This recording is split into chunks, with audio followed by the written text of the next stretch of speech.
Some people panic the moment life breaks. A problem appears, and their mind instantly shuts down.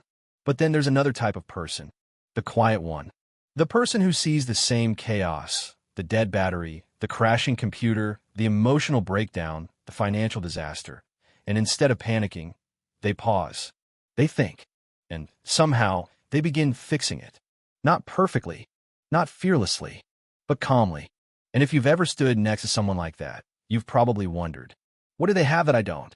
The strange answer is, usually nothing. Because people who solve problems aren't born different. Their brain was simply trained to respond differently to difficulty. Psychologist Albert Bandura called this self-efficacy, a powerful psychological belief that says, I can handle this, not because the situation is easy, but because somewhere in the past, they survived something difficult before. That belief changes everything. It changes how long someone keeps trying, how they react under pressure, how quickly they recover after failure, and most importantly, whether their brain sees a problem as a threat or a puzzle. Think about childhood for a second. A kid fixes something small for the first time. Maybe they reconnect a wire, restart a frozen computer, stop water from leaking. Tiny moment, but psychologically, huge. Because in that moment, the brain learns something dangerous. My actions can change reality.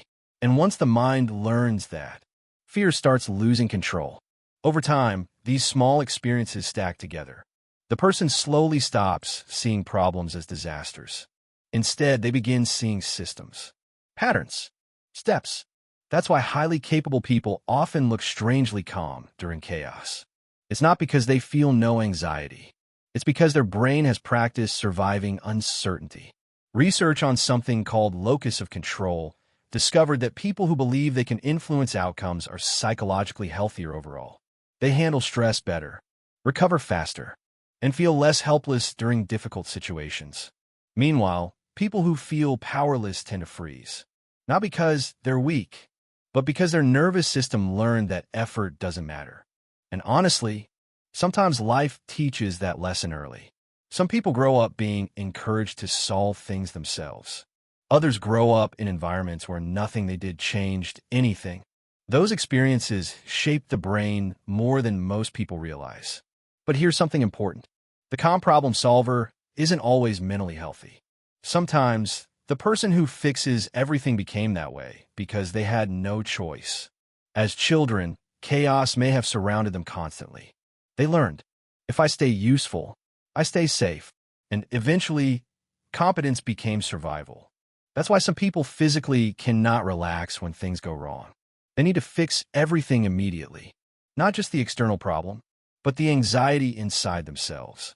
Still, there's another kind of problem solver. And these people are different. They genuinely enjoy figuring things out. Broken systems fascinate them. They don't panic during uncertainty because curiosity replaces fear. Where most people see stress, they see a challenge, a mystery, an opportunity to understand something deeper. And honestly, spending time around people like this changes you because they quietly teach your brain something powerful. Problems are temporary. Confusion is temporary. Not knowing is temporary. Everything can be learned. And maybe that's the biggest difference between people who panic and people who adapt. One group sees difficulty as proof they can't handle life.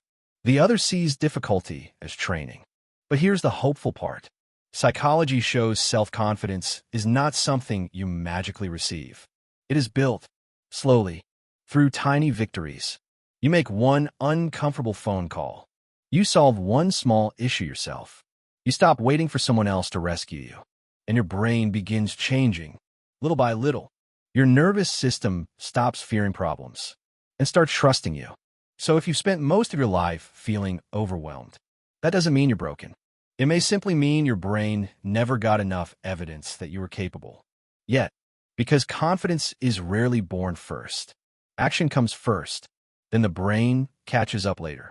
And one day, you become the calm person everyone else turns toward when life falls apart.